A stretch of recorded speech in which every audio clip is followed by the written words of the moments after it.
Hello, everyone. I'm Margarita Pinton Perez, and I'm the Community Partnership Leader with the Learning Network at the Center for Research and Education on Violence Against Women and Children.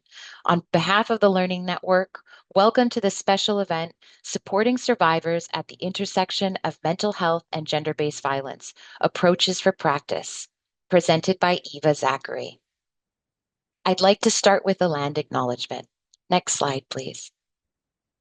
We acknowledge that we are learning, speaking, and hosting this virtual event on the traditional lands of the Anishinaabe, Haudenosaunee, Lenampewak, and Chunnington nations. These lands are connected with the London Township and Sombra Treaties of 1796 and the Dish with One Spoon Covenant Wampum. Today, this land continues to be home to many Indigenous people from across Turtle Island. We give our deep respect to the first inhabitants of this land and recognize that an acknowledgement of Indigenous land and sovereignty comes with the responsibility to understand the history and the ongoing impacts of settler colonialism. These impacts continue to be felt in disproportionate and everyday ways against Indigenous communities. We also reflect on those who came to this land involuntarily, particularly those brought to these lands because of the transatlantic slave trade and slavery. As the Learning Network is focused on mobilizing knowledge to end gender-based violence, we also recognize that today, Indigenous people face disproportionate forms of gender-based violence and a crisis of missing and murdered Indigenous women and girls and 2S LGBTQIA+ peoples. We recognize the responsibility for our work to be informed of the colonial imprint and harms and the shape that shapes the experiences of GBV among Indigenous communities, and we commit to furthering our work in ways that best uphold solidarity with Indigenous survivors and those supporting them. Next slide, please. I'd like to now introduce our speaker for today's special event. We are so thrilled to be joined by Eva Zachary. Eva Zachary is the Executive Director of Muskoka Victim Services and a longtime advocate for survivors, with more than 15 years of experience in conflict resolution, crisis intervention, victim advocacy, and community collaboration. She holds designations as a community and workplace traumologist, trauma services specialist, and compassion fatigue educator, and is certified in meditation and critical incident stress management. Eva is a member of the Ontario Domestic Violence Death Review Committee with the Office of the Chief Coroner, serves on the Ontario Association of Chiefs of Police Victim Assistance Committee, and advises the Ontario Network of Victim Service Providers. In her independent practice, she also provides mediation services and training to frontline workers and social service providers. Her full bio can be accessed with the link that was just shared in the chat. Eva, it's such a privilege to welcome you to this special event. We're really honored to have you here with us today to share your expertise and your insights. So please join me in giving a warm welcome to Eva Zachary. And Eva, I'll hand it over to you now for your presentation. Thank you, Margarita. Next slide, please. And next slide. I'd like to begin by acknowledging that I am speaking to you today from Muskoka, Ontario, Canada, on the traditional territories of the Anishinaabe peoples, including the Ojibwe, Odawa, and Potawatomi nations. These lands and waters have been cared for since time immemorial. I honor the enduring presence, resilience, and contributions of Indigenous peoples, and I recognize the responsibility we each carry to learn, reflect, and build respectful relationships moving forward. Next slide. Hello, everyone, and thank you for joining us today for this important discussion. Before we begin, I want to acknowledge the deep commitment, skill, and adaptability that frontline workers bring to this work every day. Supporting survivors at the intersection of mental health and gender-based violence requires both compassion and expertise, and it often means responding to complex situations while working with systemic limitations that shape what resources, training, and service structures are available. Today's session is a practice-focused, high-level conversation for frontline workers. We'll be exploring the realities, pressures, and possibilities possibilities that show up when survivors are navigating crisis, co-occurring concerns, stigma, and trauma responses, and when service providers are trying to offer meaningful support across systems that don't always align. Please know that I am not a mental health clinician, counselor, psychotherapist, or psychiatrist. This session will not cover diagnosis or treatment planning. The goal is to strengthen shared understanding and practical trauma-informed responses within our frontline roles. I'll be drawing on my experience in crisis intervention, trauma services, and victim advocacy, as well as insights from provincial committee work, including the Domestic Violence Death Review Committee in Ontario, Canada. I won't be speaking about specific cases, but I will highlight patterns that consistently emerge across frontline practice, case reviews, and cross-sector collaboration. Thanks again for your time and for the work that you do. So let's begin. This slide highlights the difference between intimate partner violence and gender-based violence, terms that are often used interchangeably, but that mean different things. Intimate partner violence, or IPV, refers specifically to abuse that occurs within a current or former intimate relationship. The focus is on patterns of harm, control, and coercion between partners. Gender-based violence, or GBV, is broader. It refers to violence that is rooted in gender inequality, power imbalances, and social norms, and it can occur in many settings, not only within intimate relationships. GBV is upheld by structural inequities such as sexism, racism, colonialism, ableism, homophobia, and transphobia. IPV can be a form of GBV when it is driven by gendered power dynamics, but not all IPV automatically fits under GBV. Understanding this distinction helps us better assess risk, respond appropriately, and design prevention strategies that address both individual harm and systemic conditions. Next slide, please. What we're seeing across Ontario and Canada is not a lack of commitment or skill among service providers. It's quite the opposite. Frontline workers across GBV, mental health, and allied sectors are demonstrating an extraordinary level of adaptability, compassion, and problem solving as survivor needs become more complex.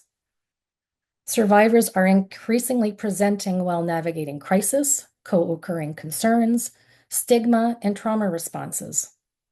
Many are managing multiple systems at once, such as housing instability, legal processes, child welfare involvement, mental health care, and safety planning, often with limited access to timely or coordinated supports. At the same time, providers are doing this work within systemic constraints. Mandates differ across sectors, resources are stretched, training opportunities vary. Service structures don't always align in ways that support smooth transition or shared understanding. These realities can create gaps or inconsistencies in response, even when everyone involved is acting in good faith. This matters because when trauma responses or mental health concerns are misunderstood, survivors may experience delays, dismissal, or harm, not intentionally, but as a result of how systems are organized. These moments can affect safety, trust, and help seeking in very real ways. At the same time, this moment also holds possibility. Strengthening shared understanding, trauma, and violence-informed approaches in cross-sector communication creates opportunities for more consistent, compassionate, and empowering support for survivors. Today's session is about naming the pressures honestly, recognizing the strengths that already exist in frontline work, and exploring how collaboration and aligned practice can improve outcomes, even when we can't change the systems overnight. Next slide, please. When we talk about the intersection of mental health and gender-based violence, it's important to ground ourselves in shared understanding. Mental health concerns often emerge within the context of trauma, fear, and ongoing violence. Survivors may present with anxiety, panic, emotional overwhelm, difficulty concentrating, memory gaps, or heightened fear responses. These experiences are not separate from the violence. In fact, they are often direct responses to it. What we are seeing is frequently adaptation, not pathology. At this intersection, trauma responses can be misunderstood. Survivors who appear confused, withdrawn, emotional, or hesitant may be perceived as unreliable or non-compliant, when these behaviors often reflect nervous system responses shaped by fear and coercion. It's also critical to name that trauma and violence do not occur in a vacuum. Experiences of racism, colonialism, ableism, poverty, sexism, homophobia, transphobia, and other forms of marginalization shape how violence is experienced, how mental health concerns present, and how survivors are responded to by systems. A trauma and violence-informed approach is also an anti-oppressive one. It asks us to pay attention to whose experiences are more likely to be dismissed, minimized, or pathologized. Next slide, please. In this slide, I want to share some patterns that emerge across frontline practice, case reviews, and cross-sector collaboration. This is not to assign blame, but to support learning and prevention. Through my participation on provincial committees, including the Domestic Violence Death Review Committee, as well as through frontline work, we can consistently see how mental health concerns and trauma responses can complicate how risk is understood and addressed. One common pattern is that mental health concerns, particularly fear, confusion, emotional intensity, or dissociation, can unintentionally obscure risk. When a survivor presents as highly distressed or overwhelmed, the focus may shift towards managing mental health systems rather than fully exploring the broader context of violence, coercion, or escalation. We also see trauma responses being misinterpreted. Survivors may appear hesitant, inconsistent, withdrawn, or uncertain. Without a trauma-informed lens, these responses can be misunderstood as indecision or lack of engagement, rather than recognized as indicators of fear or survival strategies. Another recurring theme is system fragmentation.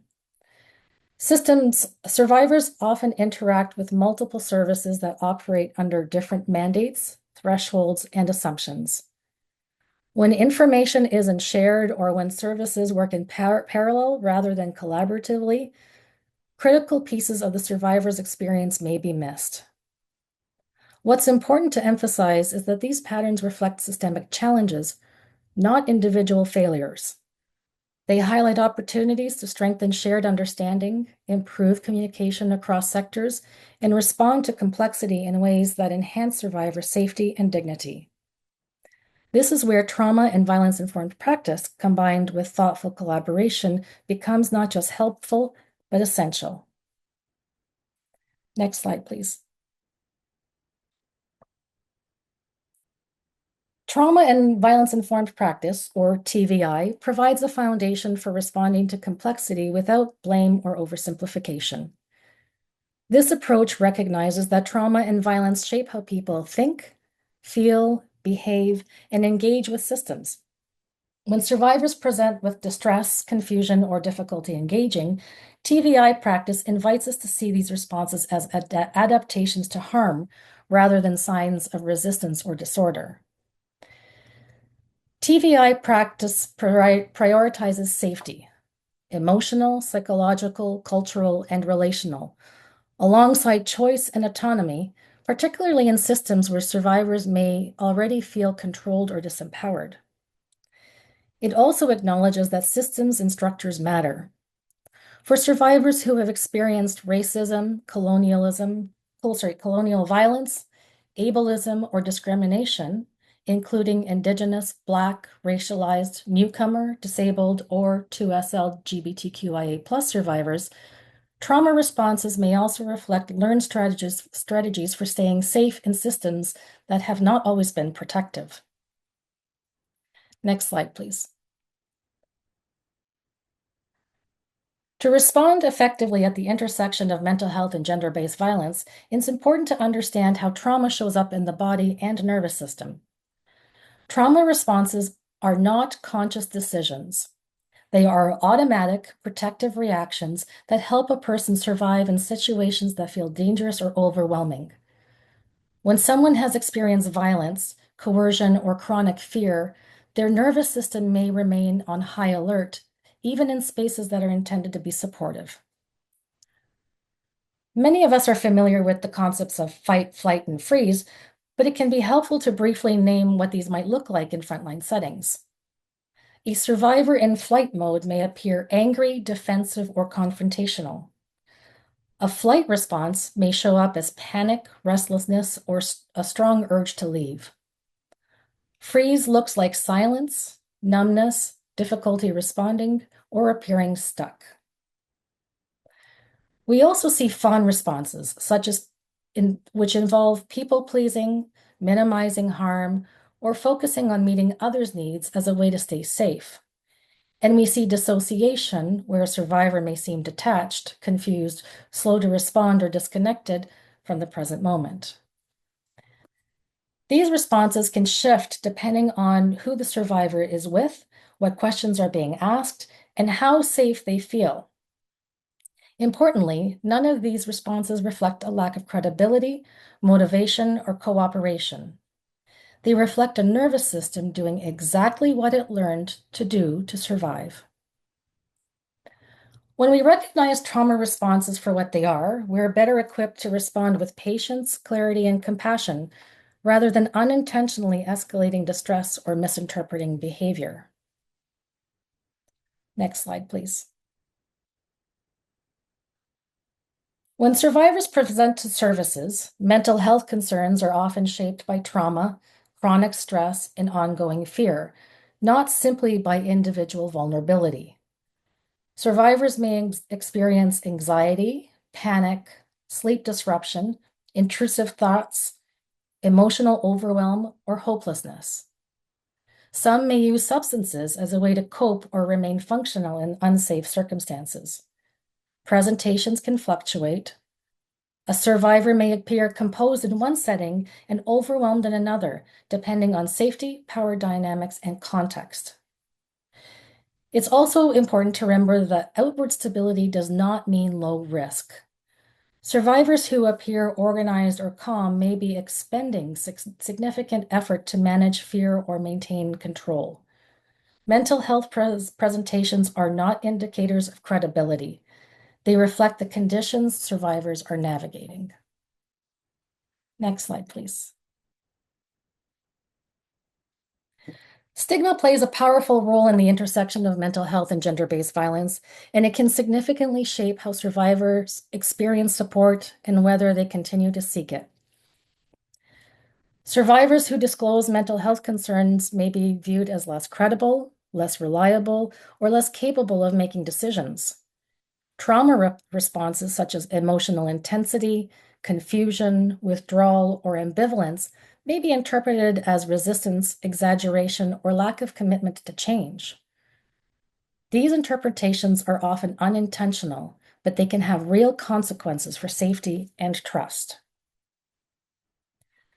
Stigma can also show up when survivors return to an abusive relationship, struggle to follow through with plans, or use substances to cope. Without a trauma and violence-informed lens, these behaviors may be framed as poor choices rather than understood as survival strategies shaped by fear, coercion, and limited options. The impact of stigma is not just emotional. It can affect access to services, quality of responses, and a survivor's willingness to disclose risk. When survivors feel judged or dismissed, they may stop sharing information that is critical for safety planning. Reducing stigma with how we interpret behavior and reducing stigma begins with how we interpret behavior and how we respond. When we approach survivors with curiosity, validation, and respect rather than assumptions, we create conditions for engagement, honesty, and trust. These conditions are foundational for both safety and healing. When survivors are overwhelmed, distressed, or in crisis, how we show up in the moment matters as much as what we say. Trauma and violence-informed strategies help regulate the nervous system and reduce escalation, even when circumstances are complex. Culturally safe responses are essential. For Black, Indigenous, racialized, newcomer, disabled, and 2SL LGBTQIA+ survivors, grounding approaches must account for past harm, surveillance, or discrimination within systems. Safety is not a one-size-fits-all. One of the most powerful tools we have is our presence, slowing our speech, softening our tone, and reducing urgency can help signal safety. Using simple, clear language and avoiding jargons or rapid questioning makes it easier for survivors to stay grounded and engaged. Validation is another key strategy. Naming that a survivor's response makes sense in the context of what they've experienced can be profoundly regulating. Statements like, "This reaction is very understandable given what you're dealing with," or "You're not overreacting. This is a common trauma response." These statements can help reduce shame and defensiveness. Offering choice whenever possible also supports regulation and autonomy. Even small choices like where to sit, whether to take a pause, what to focus on first, can restore a sense of control in situations where survivors often feel powerless. These strategies are relational, practical, and within frontline scope. They help restore dignity, choice, and connection, often in moments when survivors feel least in control. When used consistently, they can reduce distress, strengthen trust, and create the conditions needed for safer decision-making. When survivors are in crisis, our role is not to solve everything at once. It's to help create enough stability and safety in the moment for the survivor to take the next step, whatever that step needs to be. Crisis can look different depending on the context. A survivor may be overwhelmed by fear, experiencing escalating violence, struggling with suicidal thoughts, or feeling completely stuck. In these moments, calm and consistency from the service provider are essential. Supporting survivors in crisis means prioritizing immediate safety while remaining grounded in trauma and violence-informed principles. This includes slowing the pace, checking in about what feels most urgent right now, and avoiding language that pressures a survivor into decisions that they may not be ready or able to make. It's especially important to avoid ultimatums or rigid pathways when someone is in crisis. Statements that feel controlling or punitive, even when well-intentioned, can increase fear and disengagement. Instead, we aim for collaborative planning, where the survivor's perspective, concerns, and priorities are centered. Crisis support is relational. When survivors feel safer in the interaction, they are better able to engage, share information, and consider options. Many survivors of gender-based violence are navigating more than one risk at the same time.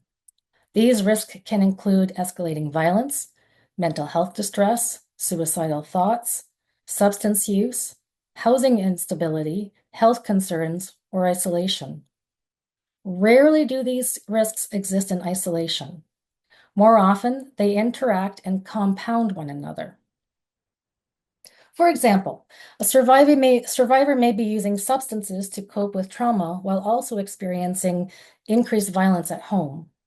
Another survivor may be suicidal because they feel trapped between unsafe housing, limited income, and fear of further harm. These situations are complex, and they don't lend themselves to simple or linear solutions. When risks coexist, our role is not to rank one concern as more legitimate than the other, but to hold the full picture. Trauma and violence-informed practice asks us to balance safety, autonomy, and capacity, recognizing that survivors are often making decisions with very real constraints. This is where curiosity becomes critical. We can ask, what feels most unsafe right now? What options feel possible? Who else might help support the survivor? These questions help guide thoughtful responses without overriding survivor's choice. Navigating co-occurring risks also reinforces the importance of collaboration. No single service can address every need. Working alongside mental health providers, housing supports, crisis services, and community partners helps create more coordinated and informed responses, even when systems are imperfect. Complexity does not mean failure. It means the situation deserves patience, collaboration, and care.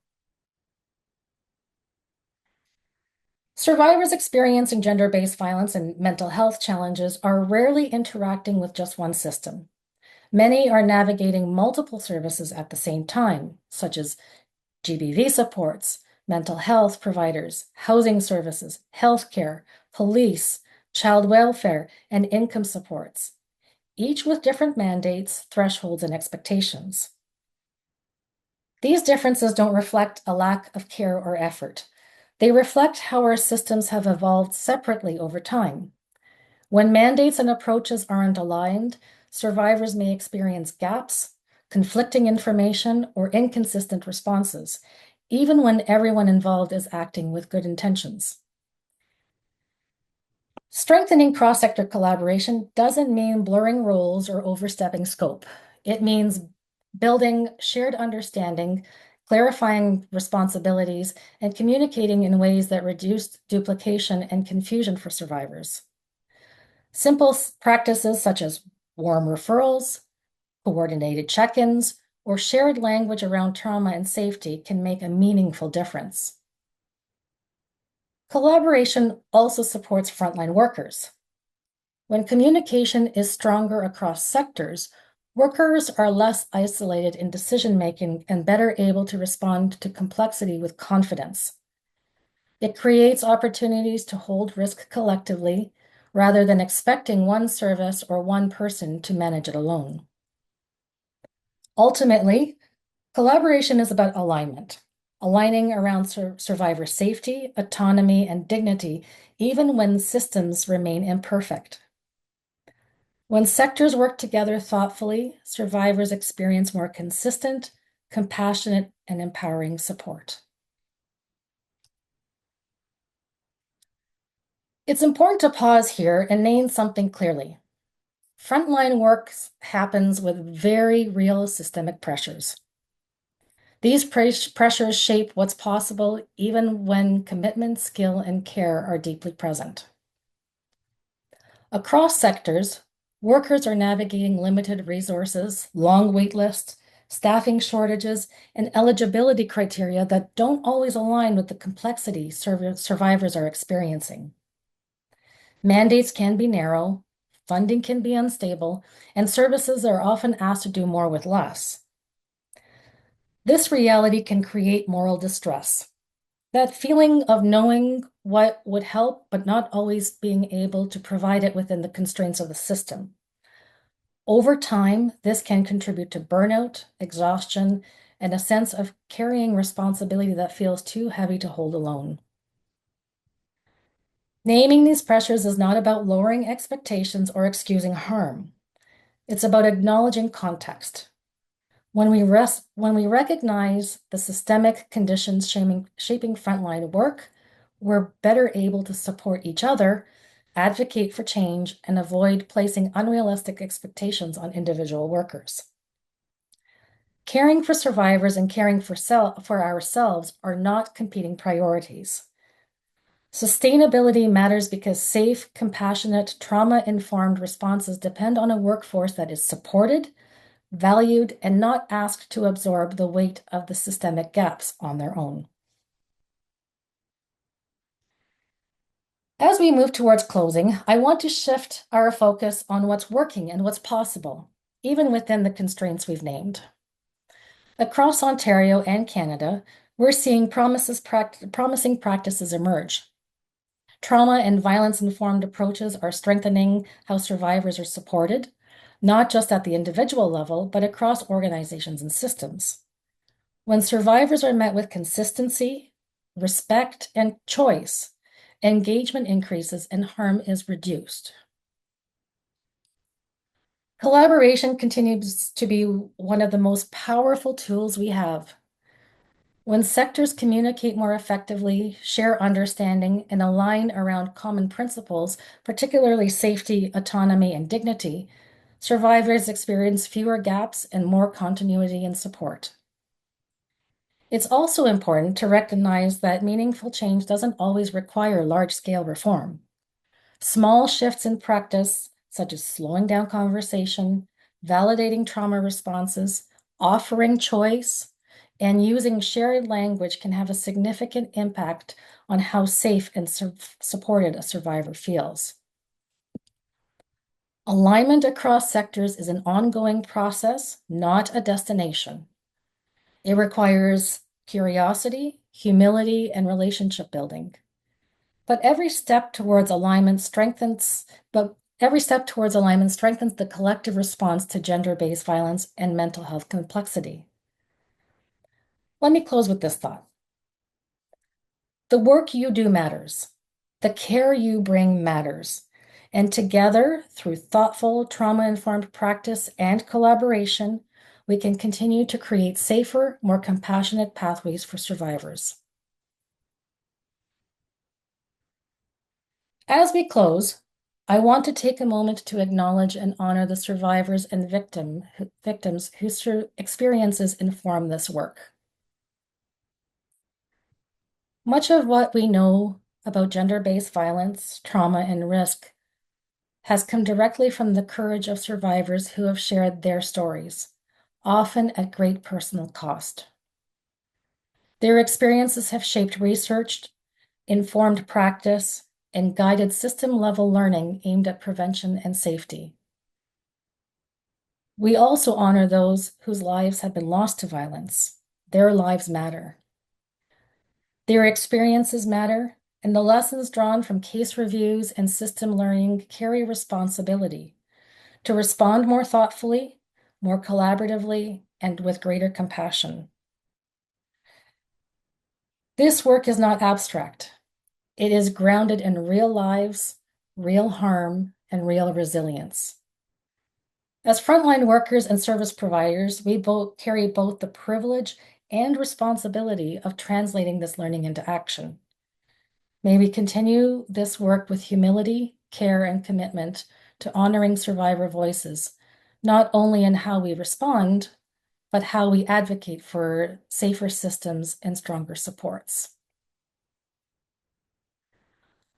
I want to close by offering my sincere thanks to the Learning Network at Western University for creating this space for this important conversation and for recognizing the value of practice-focused trauma and violence-informed dialogue across sectors. I also want to thank each of you for the work you do every day. Supporting survivors at the intersection of mental health and gender-based violence is complex, emotionally demanding, and deeply meaningful. Your commitment, care, and professionalism make a real difference, even when the impact isn't always immediately visible.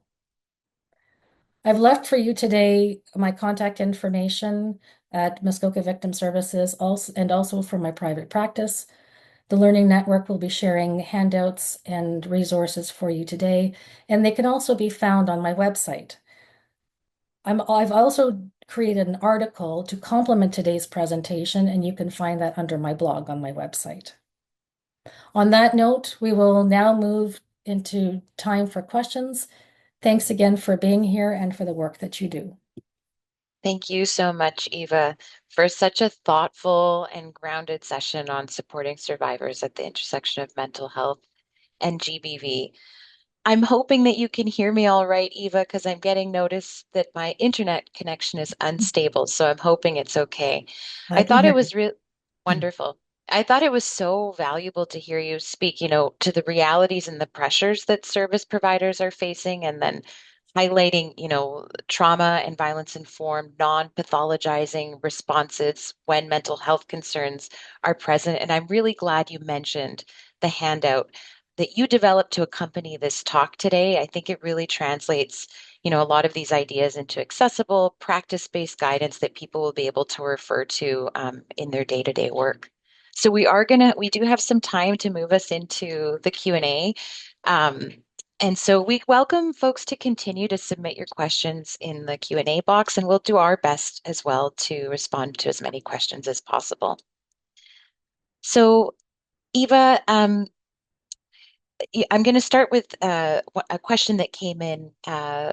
Someone was wondering if you could maybe share an example or a form of IPV, and this is related maybe to your opening, thinking about a form of IPV that would not maybe be considered GBV. Well, when an example would be if you have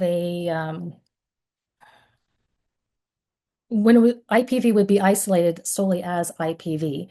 The simple example would be a husband and a wife, they have a family unit, and there's power imbalances and violence within that family network. That would be considered IPV. So you were helping people make that distinction of IPV as a form of GBV and then also talking about it GBV more broadly. I think Correct. that, okay, wonderful. Just in your opening, you were wanting to make that distinction. Um, as you were presenting on things that service providers might be able to reflect on, or thinking about what's being presented and trying to understand what might be happening for the person, for a survivor, for someone that you're supporting in the moment, there's a question that came in that says, what questions can service providers ask themselves to reflect in that moment when interpreting how people are showing up? And I think that's a really great question. That is a great question. I think when we take the moment to really listen to the person who's sitting in front of us and hearing their entire story, giving them the space to tell their story, those moments will also provide opportunities for questions that we can or should ask. And part of this also is not overthinking the process. It is taking the time to pause and to listen effectively to everything that they're sharing at that time. Because as you're having a conversation, you are going to see changes in their body language. They're going to build trust with sitting in the same room with you. And with time, they're also going to be sharing more. I often use the analogy of an onion. And as you can picture, an onion has many layers. And sometimes when you're starting to work with that onion, it's difficult to open up. And then once you do, you see how many layers are underneath. And that takes time. Uh, and once you build that relationship, those questions will come to you. But if you make the time to sit in silence, and that is the hardest thing to do because we often want to fill those gaps and make sure that there's no silence available. But those moments of silence are very important for both the survivor and for the frontline worker, because then you both have an opportunity to reflect on what's been said and what's next. And also will provide, I think it's also important to circle back to ask the survivor what they need. What's right for them at that moment? How are they feeling? Do they need to have a pause? Do they need to have a drink of water? Uh, and then when you talk about options for support, give them the time to think about it. Time is of essence because that also builds security and trust. I love that. Thank you, Eva. The time, the listening, all of those as part of this process. And I do appreciate your analogy as well. You know, the next question, we are talking about coordination and collaboration. And I think also for people thinking about, the reality of the context that they're working in and potentially some of those limitations. And so someone here was asking, how can service providers navigate their own role limitations while still contributing to coordinated, survivor-centered response planning across different sectors, for example, health, legal, social services, some of those examples that you shared.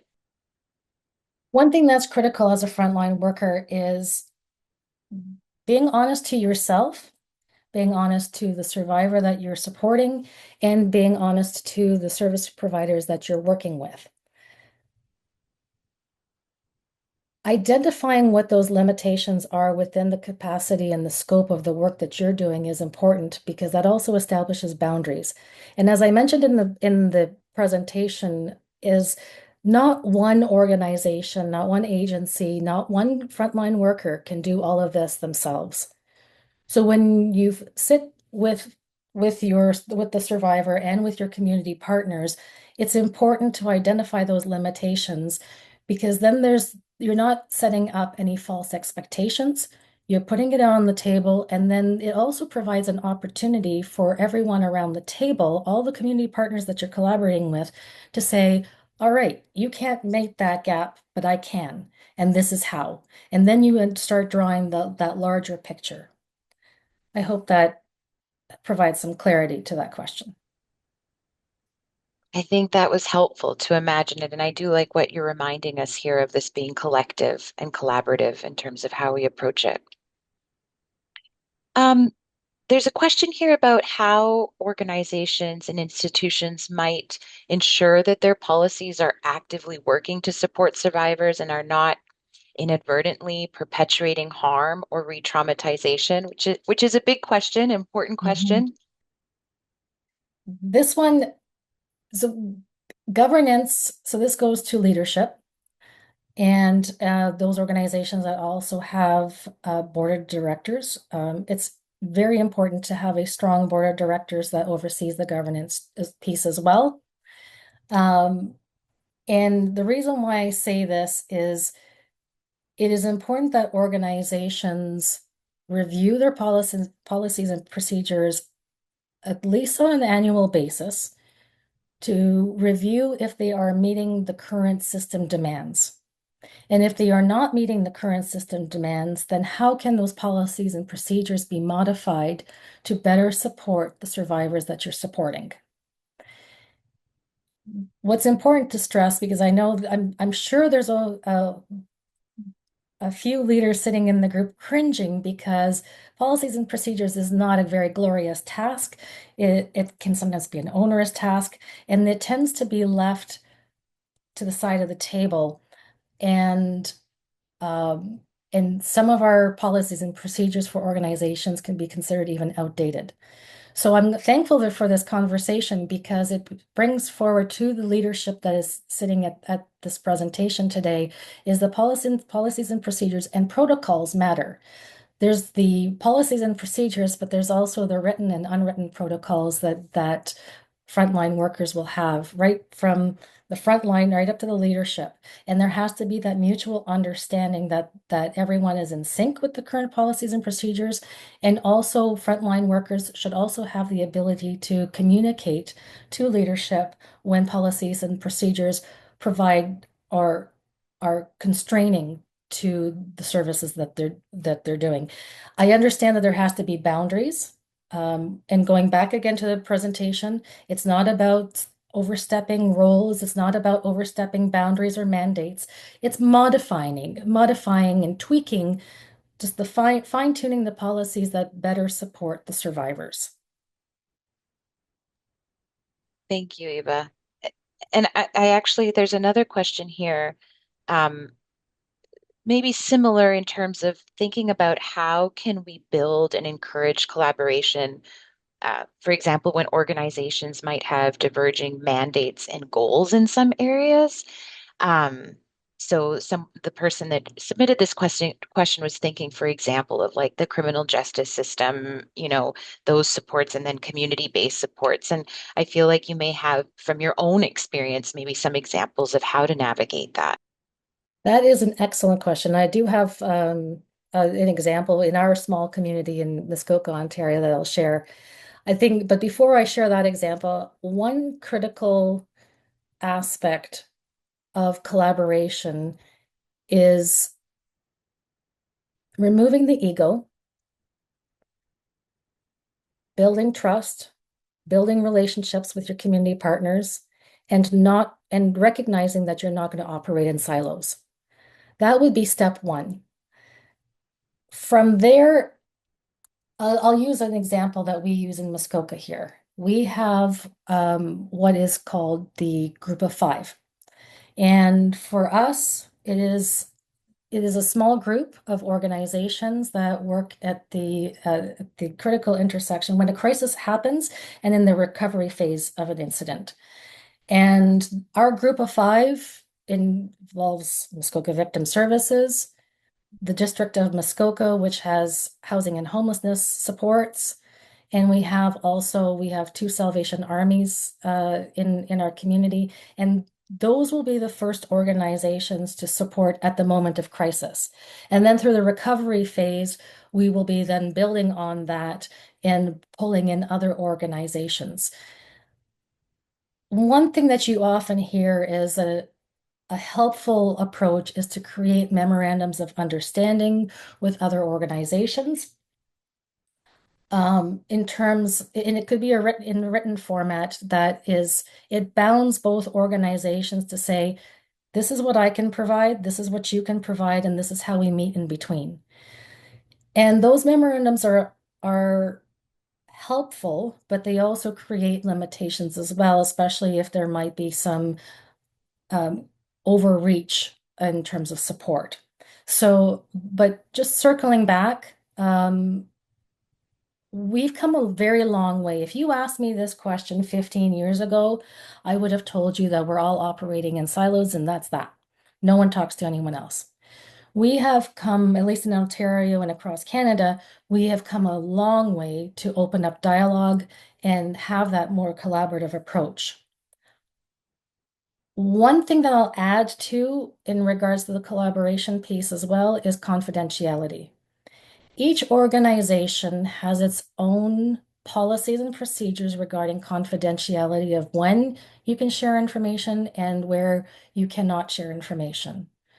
I strongly encourage everyone that's here today that if you are working with a survivor and there are significant safety concerns, you may have to modify your confidentiality policies for the better interest of that survivor's safety.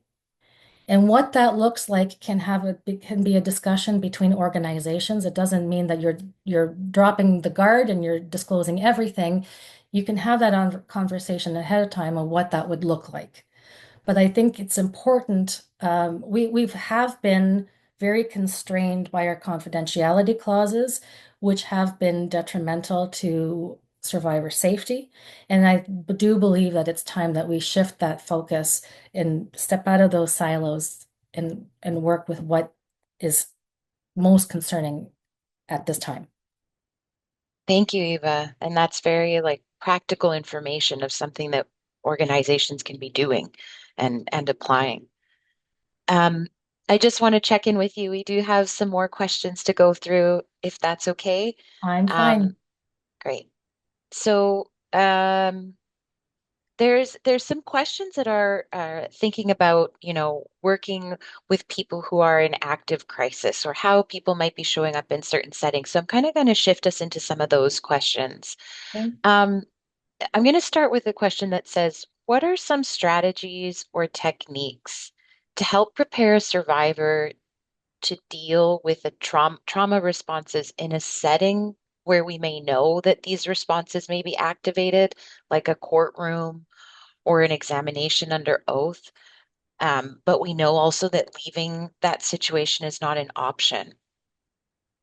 Leaving that situation in terms of leaving the relationship, kind I of, believe or here they might mean that these are examples, like, for example, in a courtroom or in an examination under oath, where they are part of these situations they might not be able to leave in. and it may be re-traumatizing and it just a perpetual cycle. Okay. I think, and this is why we all have our specialized roles.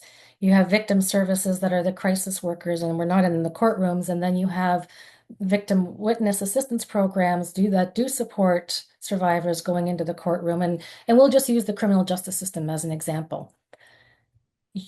when, be it either the frontline crisis worker or those going into a courtroom setting, it is very important to prepare survivors for what they will be walking into, giving them scenarios, giving them a sense of what they will experience.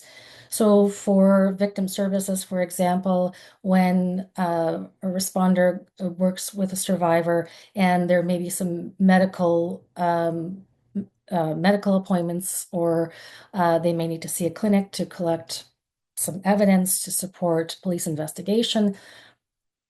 A crisis responder can also say, this is what you're going into, these are what your choices are, and this is what it may feel like. And sometimes it may be exploring all five senses. This is what you're going to hear. This is what you're going to see. This is what the room will smell like. This is, and just giving them, helping them be mentally prepared for what they're going to walk in on, but not dismissing the fact that their trauma responses will be gone. You can also circle back to say, this is what you're walking in on, but please be prepared.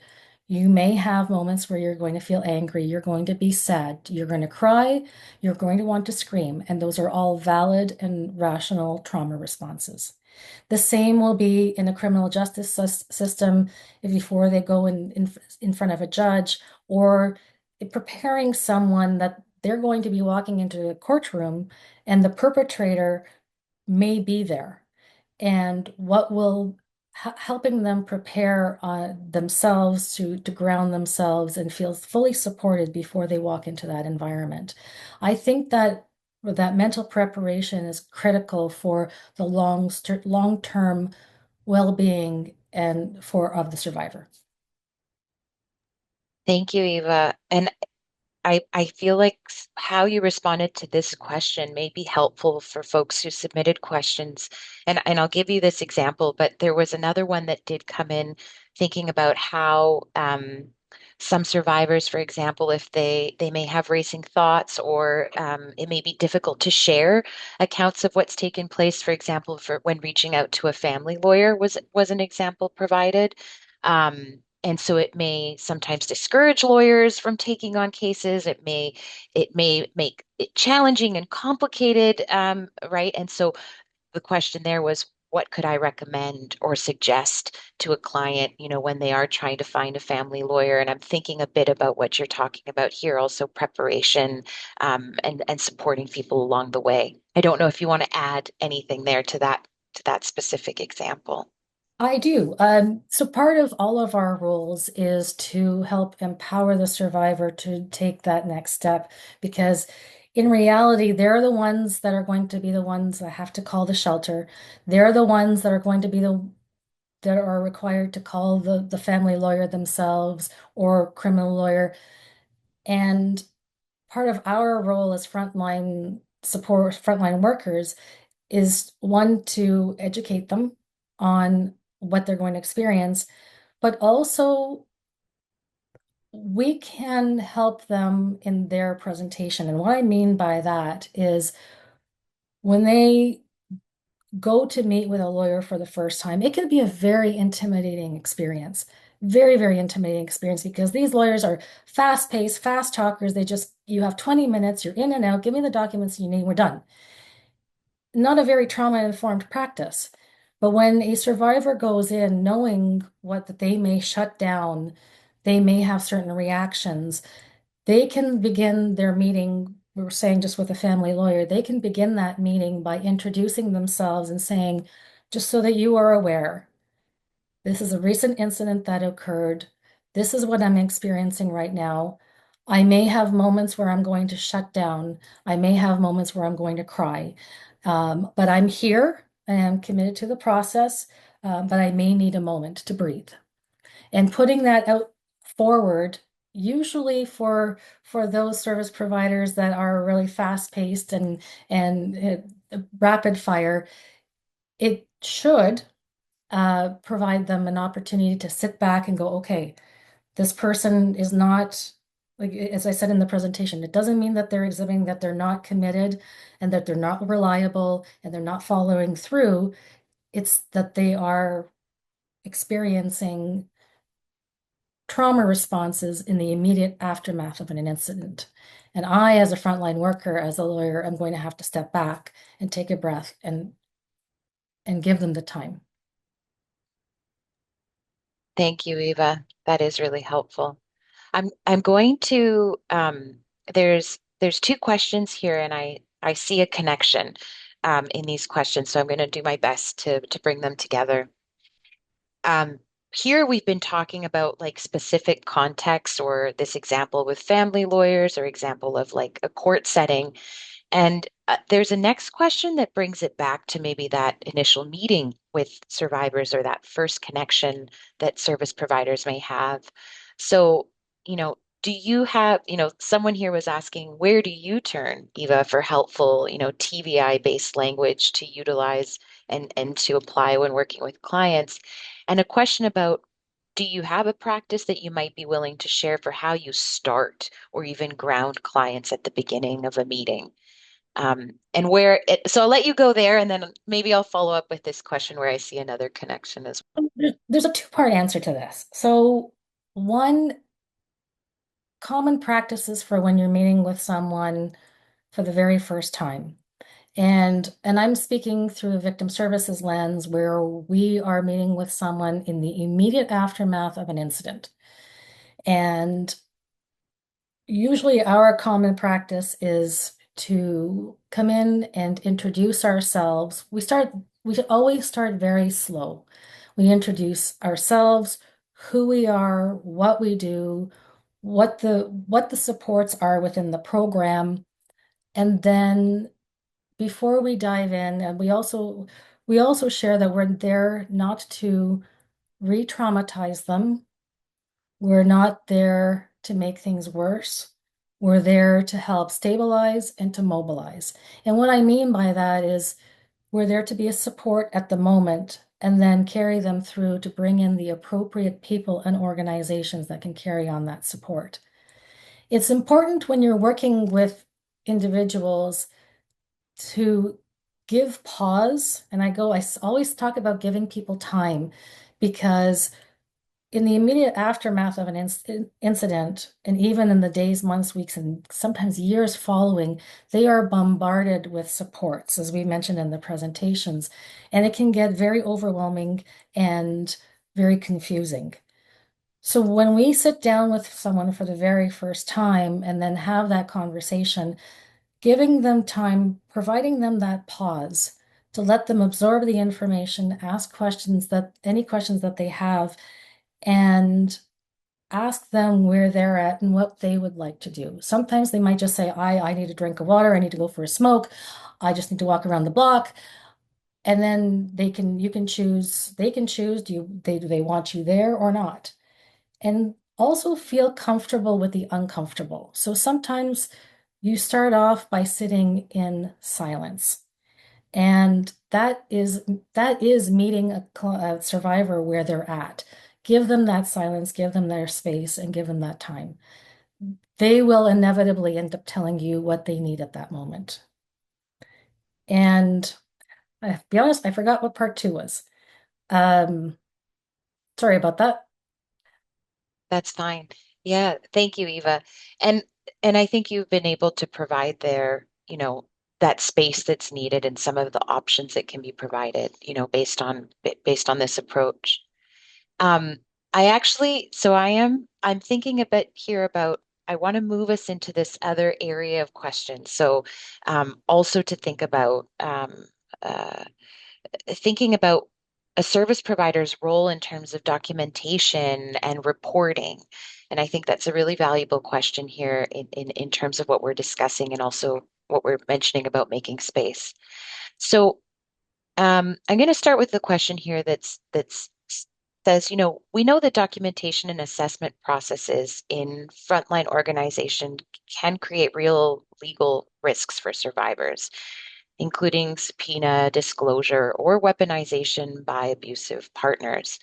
So, the question for you is, how are you thinking about balancing that risk with the use of formal, maybe mental health risk assessment tools that require documentation and classification? So Um, that's a wonderful question because we have that challenge on a daily basis. And wearing multiple hats, I have the lens of our frontline workers in terms of what they're capturing and what they're documenting. And then I also have the lens of leadership in terms of my role is to protect the survivor and the organization, and recognizing what the liabilities are for frontline and for the legal side of things as well. When it comes to documenting, and we have this conversation like with our staff on a regular basis as well, is it's important to document what is most important. And what I mean by that is identifying, and please keep in mind, I'm not a clinician, and the organization that I lead we're also, none of us are clinicians, so our notes are not clinical. So our notes often are what is the circuit, what is the situation, what are the options for community collaboration, bringing in all the supports that are required, doing that needs assessment, that risk assessment, that vulnerability screening that shows the entire picture of what you're working with. Where I draw a line and encourage others as well is the people that you're serving are going to be disclosing things that could possibly be harmful to their legal case. That doesn't mean that you necessarily have to document it. Unless unless it's going to draw risk to themselves, others, or children. It, I'll give you an example. Sometimes you may have a survivor that will say, you know what? I've been smoking marijuana now consistently 4 times a day for the last 6 months. Could that be potentially harmful to a legal situation? Possibly, depending on context. Is it going to be beneficial for you to put it in your notes? You may want to note that the person that you're working with has used marijuana for coping mechanisms, and having that noted is beneficial for the organization, especially when you have multiple frontline workers working with the same individual, and they can read that in the case notes. What I encourage you to do, though, is finding that boundary of how much is too much. And this circles back to your own organizational policies and procedures and protocols, is what is acceptable information to put into your case notes and what can be left out. And um, because part of our role as well, and again, I'm speaking from the lens of victim services, part of our role is to protect the survivor. And um, setting up those protocols, be it written or unwritten protocols, are essential for the safety of the organization, but also for the safety of the individual you're supporting. Thank you, Eva. Those are really important measures and important kind of tips in terms of what you're reflecting on. I want to make a connection here too to some questions that were coming up around confidentiality policies. Um, and someone would love to, I'm sure this resonates with others, to hear a little bit more about this thread on confidentiality and some of its constraints that you mentioned in the presentation. If you don't mind, maybe expanding a little bit on that. I cannot tell you how much I love this discussion because it is something that I have often with our community partners, on the different committees that I sit on provincial committees. And I know this is an ongoing conversation for many people and organizations, and it's also an ongoing bone of contention. You can work with one organization and they have, regardless if you've worked with someone 2 hours before and you were the one that helped connect them to that said organization, that that organization may have a very hard line in terms of once that person walks in this door, that's it. Unless we have a written consent that we can speak with you, we're not crossing that boundary. That is something as much as I cringe over here as well, that is something that you do have to adhere to from a governance side of things. Where I ask you to speak with, I ask you to speak with your coworkers and your management as well. There are opportunities where you can balance respecting the survivor's confidentiality, but also sharing enough information that can help with community collaboration. And what I mean by that is anytime that you are identifying as an organization that there is high risk to an individual, to a family, to a community, I strongly encourage you that those are times where those policies and procedures need to be set aside. Of course, there's still boundaries to be respected, but for the safety of those that you are serving, for the families, for the children, for the community, you must have this conversation within your organization in terms of what would it look like if we're going to potentially breach that confidentiality. And I don't like to use the word breach because if you have someone that is in high risk and there is going to be significant risk of someone reoffending, I firmly believe that you need to step in. It's our role as frontline workers to speak up, to better support and create that safety net for that survivor.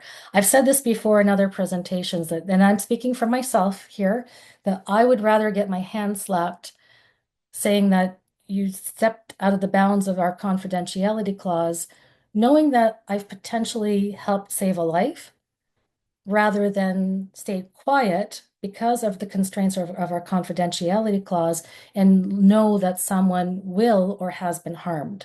So it's a teeter-totter, but I strongly recommend taking this conversation back to your own organizations. I do want to say, please do honor your policies and procedures and protocols, but having those conversations with fellow staff members and management is critical for how you move forward for the safety of those you serve. Thank you, Eva. And I'm really glad to hear that you're enjoying also this discussion. And thank you so much. We really value your expertise, your time here. If it's okay, can we just do a couple of more questions? Sure. I want to check in with you there. Okay, wonderful. Um, I think this is there's two more questions here I believe we'll have time for. I think this is a really important question to be asking, and it comes from an audience member that's saying, do you have any suggestions on how to assess where to draw the line of continuing to try to engage a survivor in recognition of the possible trauma responses that are posing barriers, or recognizing that it might not be the right time for a survivor to continue services? Um, they're reflecting here on how it might not be, not, I don't think a one size fit all approach to re-engagement attempts and deciding to close a file works, but recognizing that trauma responses has made someone maybe it's not the right time for these supports and services. So I'm wondering if you might be able to reflect on that question. Absolutely. And that is a fantastic question and often a barrier that many organizations, many frontline workers observe. And sometimes we'll be working with a survivor and they may be presenting significant trauma responses, co-occurring risks. And I said this in the presentation as well, is that really it almost prevents them from making choices and moving forward or even sharing their story. So what's important before you close a file, please, and I say this like, please, please, please, if there's one thing that you circle back to is ensure that that person has a circle of care. They may not be able at this present moment to be able to share a story or to access services or have the ability to speak with you within the scope of the work that you do. But I kindly ask, please don't close a file and walk away. Please ensure that they have a circle of care that is appropriate for their needs. If they need mental health support, if it's they need housing supports, go back to their needs. What is it that they need to support them in this moment? And that may also open the door that you don't necessarily end up closing the file.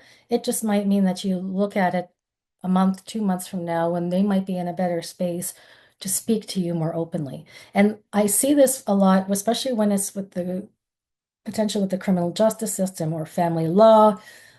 People are hesitant to move forward and they're not in a space to be ready to work, but that doesn't mean that they don't want to.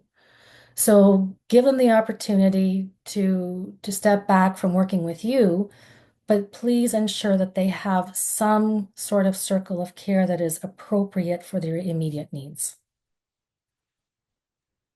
Thank you, Eva. And as just as to wrap up, there's been some really fantastic questions that have been submitted by the audience, and so I'll be sure to share those questions also with you, Eva, after today. Um, just to wrap up here, do you have any tips for supporting survivors, supporting other individuals in our work when their situation might activate our own trauma responses? That is an excellent question. And I was actually going to close off with reminding everyone to look after their own self-care. So the timing is excellent.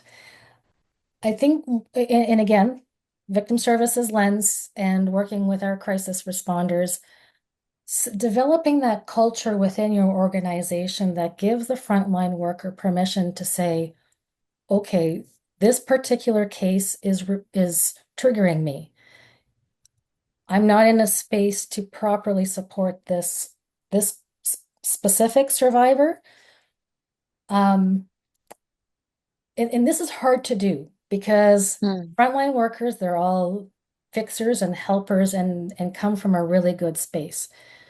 But we cannot be present for other people if we're harming ourselves. So if there is, and again, and speaking to leadership here, create that culture where your staff can open freely with you. It's not going to be every single case. It may be a one-off case where, I'm talking to Susie, Susie's telling her story, and it's a significant trigger for me for something that I didn't realize was even a trigger. I don't think that I'm going to be the beneficial frontline worker to work with Susie. For leadership, it's important for you to give that space for your staff, I'll acknowledge that trigger and keep your frontline workers safe, emotionally, physically, all-encompassing safety, and also reassigning to another caseworker, and then providing the supports for that frontline worker along the way. Creating that culture is vital for the success, the retention of staff. It's incredibly important. Um, the the other part um, is being honest with yourself. Many of us have been doing this work for years, decades. Um, and for those that are just starting out in the field, I strongly recommend circle in with yourself once a day and see where you're at. And protecting your own emotional well-being is critical for your longevity in this field. So it's okay to be honest and say, this one's not for me. I can't do this one. And ensuring that you yourself have your own circle of care um, in creating that culture within the organization. It's vital for the work that we do. Thank you so much, Eva, for that reminder. That reminder also for, as you mentioned, for leadership for organizations to create that space where someone can come forward and share that as well if they're being activated and need support. Thank you so much, Eva, for this time. We had like an Ask Eva a little bit longer of a Q&A period with you, which we're so pleased with. And, we really value your leadership, your expertise, the time you took to be here with us today. Thank you to everyone who submitted questions, who's engaging with us as well. We really appreciate that as well. Um, Eva, before we sign off here, we're going to just take a moment to share a few closing remarks and share a few brief announcements. So I just want to say thank you so much for being here with us today. My pleasure. Thank you. A special thank you to the Learning Network team behind the scenes, Jenna Lopez, Laura Murray, and thanks also to Mara for the tech support today. And thank you as well to our ASL interpreters, Dean and Carmel. A friendly reminder for folks that are continue with us right now, just a reminder about the evaluation form that will automatically pop up in your browser once the event has ended. I'll just ask Mara if you could please move us on to the next slide. Before you close, I just want to invite you to the Learning Network's 2026 virtual forum, which will be bringing together practitioners, researchers, advocates to explore how artificial intelligence is both contributing to gender-based violence and also reshaping practice across the GBV and allied sectors. So we welcome you. We hope to see you there at the virtual forum. Registration continues to be open. That's February 3rd and 4th from 1 to 4:30 p.m. Eastern Time. For the next slide, please, Mara, we also just want to invite you to join us for our next Learning Network and Knowledge Hub webinar titled Power and Control, Challenges in Implementing Trauma-Informed Approaches with Youth.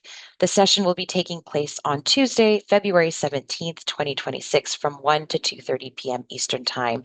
Um, this session is going to explore the practical and systemic challenges involved in implementing TVI approaches in youth settings. So more information and registration is open. I know that we're sharing it in the chat, and you can also find it on the Learning Network website. So thank you to everyone for being here with us today, for your support and ongoing engagement, and we look forward to welcoming you to our next event. Thank you very much.